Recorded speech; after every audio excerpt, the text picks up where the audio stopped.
Hey everybody, welcome back to day 3, Breakfast with Bob from Detev Challenge Roth. My name is Bob Babbitt, brought to you by HOKA Fly Human Fly, Master Spas, deboer, wetsuits, Outrigger, Kona Resort and Spa. Stay longer, save more. And our Challenge Athletes Foundation, our next guest, 5-time Challenge Roth champion and one of the legends of triathlon, one of my favorite people on the planet, Mr. Jurgen Zack. How you doing, Jurgen? Thank you, Bob. It's an honor to be here. I came straight from the freeway right to you. You are the best. And you came right from Thailand to Germany? I've been in Germany for the past 5 weeks. Oh, wow. I have my 2 months of Germany, and it's coming to an end soon. I had to come a little bit earlier this time because I was supporting athletes at Ironman Hamburg. Yes. And then, of course, now Roth, and next week I'll be at 70.3 in Luxembourg. Very I skipped cool. Frankfurt this time. I watched it from the sofa. That was a pretty amazing race. When you watch how fast these guys are going, oh my Christian God. Blumenfeld. And the drama. Yes. I was drenched in sweat. Watching just it, right? watching that whole thing. Poor Magnus running along, and somebody comes up with a red card, and you go, you're disqualified. You're in the run. You've already done a lot of the hard work. Okay, but to be honest, they took it back. Right. And I think the race marshals should be fair, should be strict. There are lots of little violations. They should be strict on personal assistance when coaches are running with the athletes and giving them mobile assistance. Sure. It's not fair. And there were other violations that have not been penalized, like the leading guy from Denmark passing on the right side through the aid stations. I didn't see that. Was absolutely dangerous. Oh, it was Hogan Hog. Yeah, Hogan Hog. Yeah. Yeah. It's, you know, as a guy who sort of depended on the marshals, right? You needed the marshals because you were the best cyclist in the sport, and you wanted them to make sure that that group behind you, or the group that was in front of you till you went by them, that they were riding clean. Exactly. But I have to be honest, I did get a penalty in Kona. You got a penalty? Yes, I got a penalty. For what? For passing on the a whole group of people, and it took me longer than I passed 7 people. It took me longer than 25 seconds, and there was a confusion. And the head race marshal later apologized because it was a wrong decision. Right. The race marshal on the course was not up to date with the rules, but it was too late. I got the penalty, and I got also a time penalty for riding behind Steve Larsen. You got a penalty, but they felt you were drafting Steve Larsen. They thought nobody can ride behind Steve Larsen, and I was trying to keep the distance 10 meter, but he was on a full aerodynamic. Cheetah bike, yes. And it was totally sensitive in the wind. Right. And he couldn't keep a steady pace. So I looked down, and then suddenly I was 8 meters behind, got a penalty. It was a stop and go at that time, 1 minute, and then within 10 kilometers I caught him again. Yes. Well, you know what's so funny is we were actually in a car following him on the Queen Highway. And you know how the cutouts, you've got the mountains, so the wind comes through, and then there's a mountain, and the wind stops. So he was in the aero position on that cheetah bike, and the wind would blow him from the center to the lava, never came out of the drops, right? And he's like 2 inches from the lava, and then he'd come back, and then he'd go back again. When you talk about the wind, the young people nowadays don't know what you're talking about. They were so lucky in Kona. Yes. Incredible. This last number of years. The best conditions ever. A few years in a row. Right. And remember the 90s when we had the storm on the course, people get blown off the course. We had the 1990, heat the year after and humidity. War. Yes. And Mark Allen still ran in the 240s without plated shoes. And without the transition included in the run, the bike to run. The Kona Sofitel was a transition area. You had to come up a 12% climb. You ran into the pit, which was a downhill. You turn up the hill, another downhill 12%. So it was a total different course in the beginning. So that's why I think we had a much tougher course in the old days. You know, I wondered about that. So we finished the Kona Surf, went up the hill, turned right, and went down into the pit, came up out of the pit.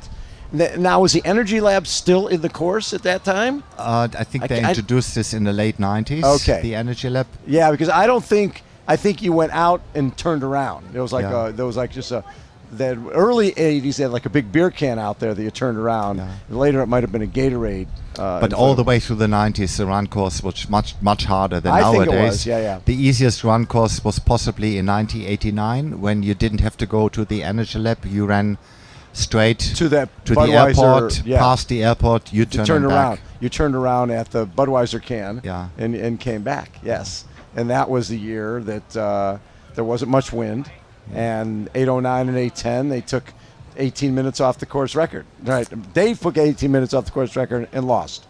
So when you look back at this race, when did you start to get the feel that this race was going to be important on the world? Because back then, Powerman, Nice, Kona were sort of the don't you think? They were sort of the important races. Or maybe Powerman wasn't around yet. The first time I came here was 1985. 85. There was no Ironman, no challenge. It was just it was a shorter distance race. The Roth triathlon or the Franken triathlon. Yes. And Detlef Kühnel was the organizer, and he invited me, but unfortunately I couldn't race because I had an accident. I had to walk on crutches for 6 months, and he still invited me. He said, Jurgen, I want you to see the race. I was here as a spectator in 85, and I was already hooked. I came back in 86 when we had the national championships. Yes. Scott Tinley was racing here. And then 86 for the Deutschland German Cup race, Olympic race. And then 87 was the European Championship, half Ironman distance, where Glenn Cook won. Axel Könders came in third. And then 88, they had the first full Ironman. And for me, it was too early. I decided not to go because I was still doing more short distance. Right. But then when all the Ironman finishers got all the publicity and I felt like being neglected, and then I said, I have to do an Ironman. I have to make a point, and I came to Roth and won the race. So was Roth your first one? Yeah, but it was a shorter distance at It wasn't time. quite full Ironman. So I didn't qualify for Hawaii through the full distance. It was a shorter race. I went to Kona. I never had a long distance in my legs. I never ran a marathon before.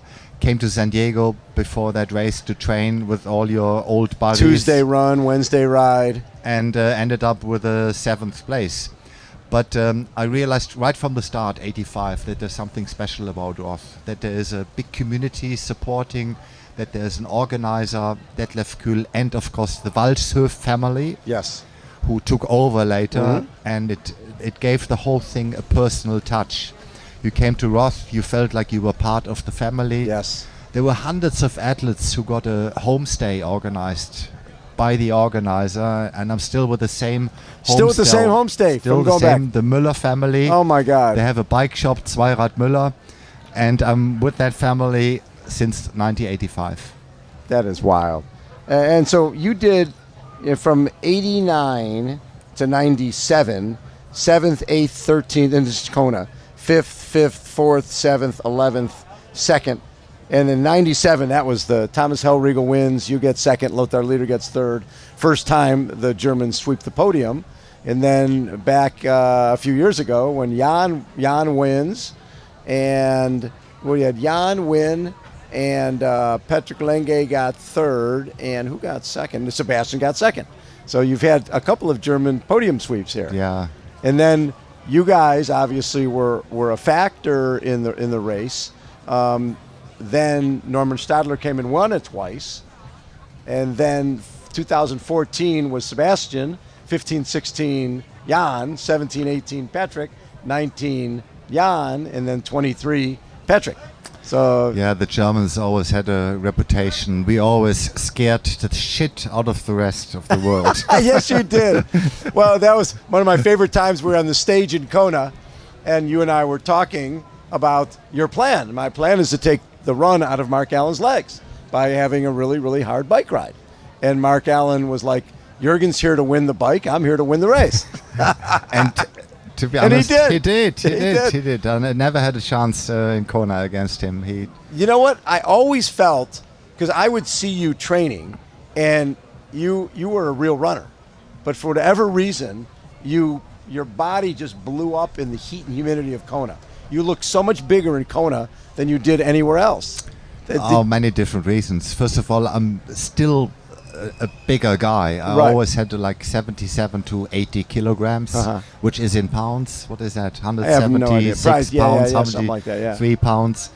I was always a heavy guy, and I performed well in the running races anywhere in the world. But Kona, I came to the limit. I realized for my first year that I like the race, I can do well, but I'm not the guy who can win the race. Right. I'm too big. I'm not looking like Mark Allen or Dave Scott or Greg Welch or Luc van Lierde, who were a little bit slimmer, Yes. smaller, less body fat. I was just too fat for Kona. I never thought it was. You just looked bloated. And I always felt maybe you were just, for whatever reason, retain water there because your body didn't handle heat well. That's my big problem in heat humidity. Yes. Despite preparing in San Diego and getting used to higher temperatures, Right.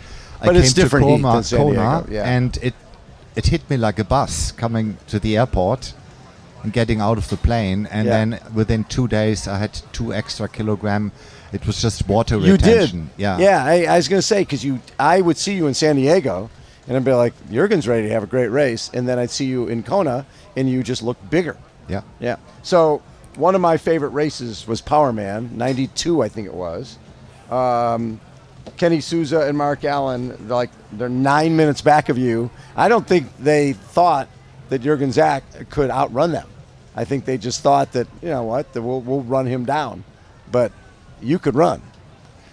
Well, I think they didn't expect that I would put 9 minutes on them. I was very tactical in the race. Yes. I stayed with them in the climbs and just over the top of the hills. Yes. It's a very hilly bike course with 3 steep climbs per loop.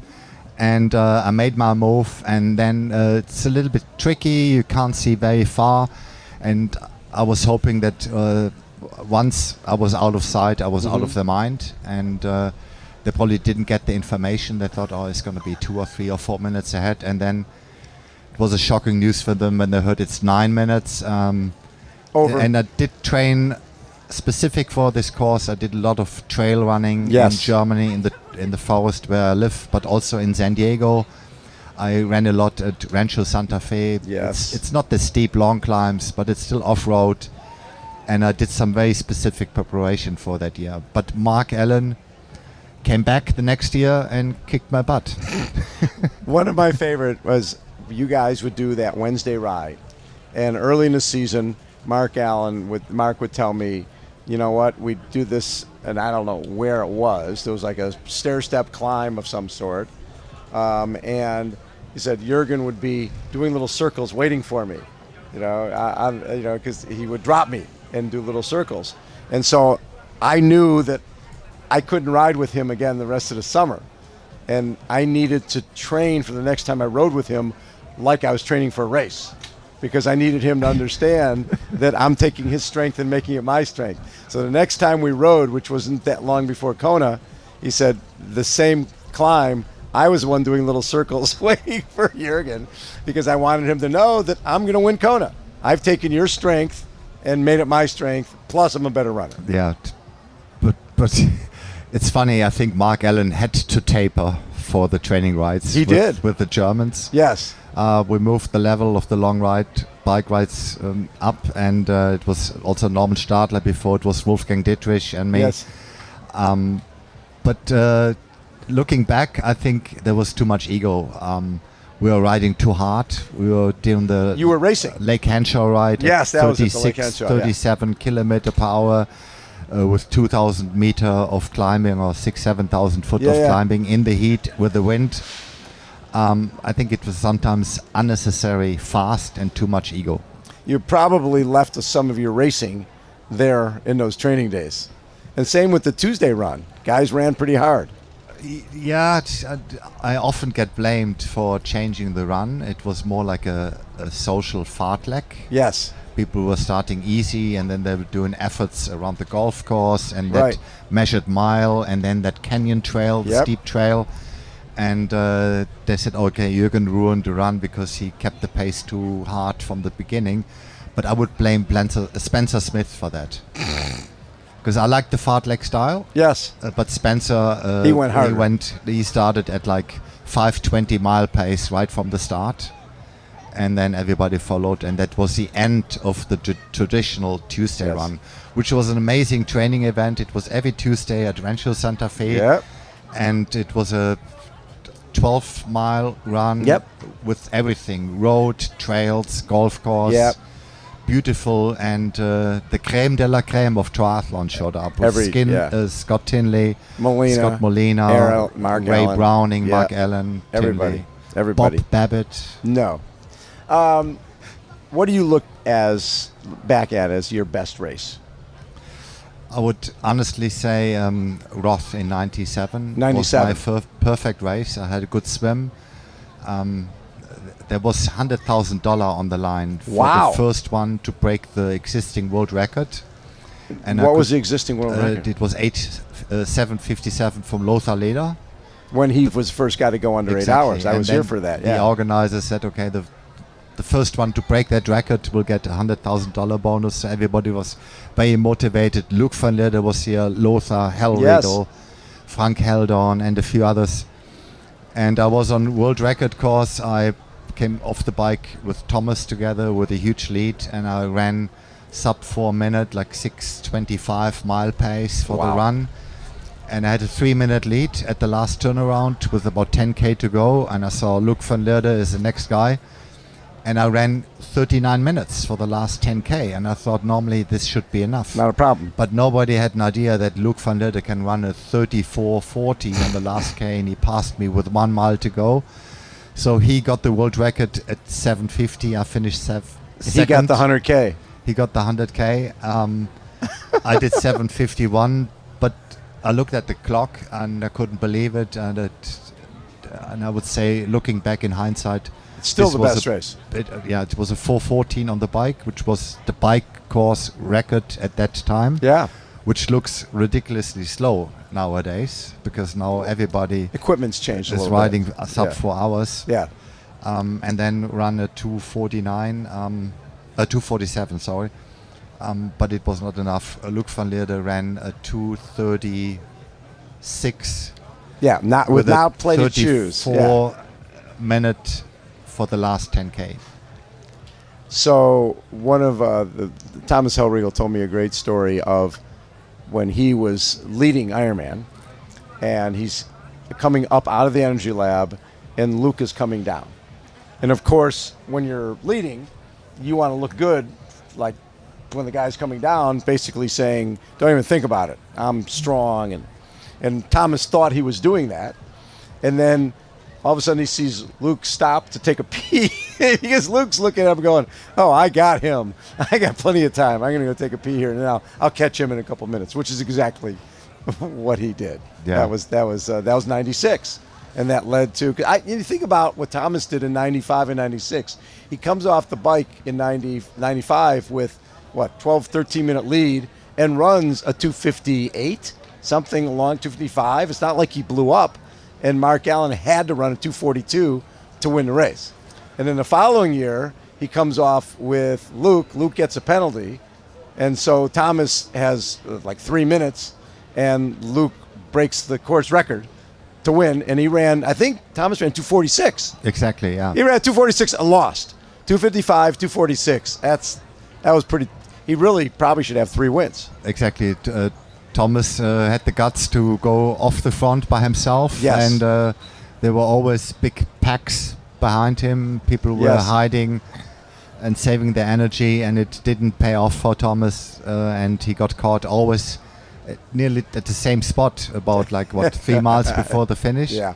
But then finally it paid off in 97, where everything was 100%, and he made history by winning Kona as a German for the first time. And what was the response back here in Germany when you guys sweep the podium? We were rock stars. You were rock stars, right? Stars, yeah. Yeah, it was. We were in every sport TV talk show and other talk shows. Yeah, we were. Well, that was probably it. a huge moment for the sport here in Germany. Exactly. There was a big. I would say the big push was. The first one was in the 80s, when there was a rivalry between me and Dirk Aschbonite. That made triathlon a bit popular, and then Wolfgang Dittrich, the guy who was always first out of the water, and Well, you was should off lead the at the end of the bike, yeah. That was the first push. The second one was first, second, third in Kona. And then, of course, Norman, and then later the whole era of Frodeno and Patrick Lange. That's so cool. You must be pretty proud of those guys, of course, because you got to see them grow up. And a few of them had the different, similar attitude like us towards the race. Like Norman, he adopted our racing style. He destroyed everybody. But when Fares won the race, he did the same thing. He rode away by himself. Yep. And it seems to be the German style. The only one who is sitting more in a pack waiting is Patrick Lange, because he has no choice. He has no punch on the bike. He doesn't have the punch. It doesn't mean that he's a bad cyclist, but he's not at that level. But he's also a 2:30 marathoner off the bike, which is pretty amazing. I know it is. Jurgen, always such a treat to get to spend time with you. Bob, my pleasure. Thank you. Thank you, Jurgen. Jurgen Zack has been our guest. Again, Breakfast with Bob. Hold on, everybody. We will be right back.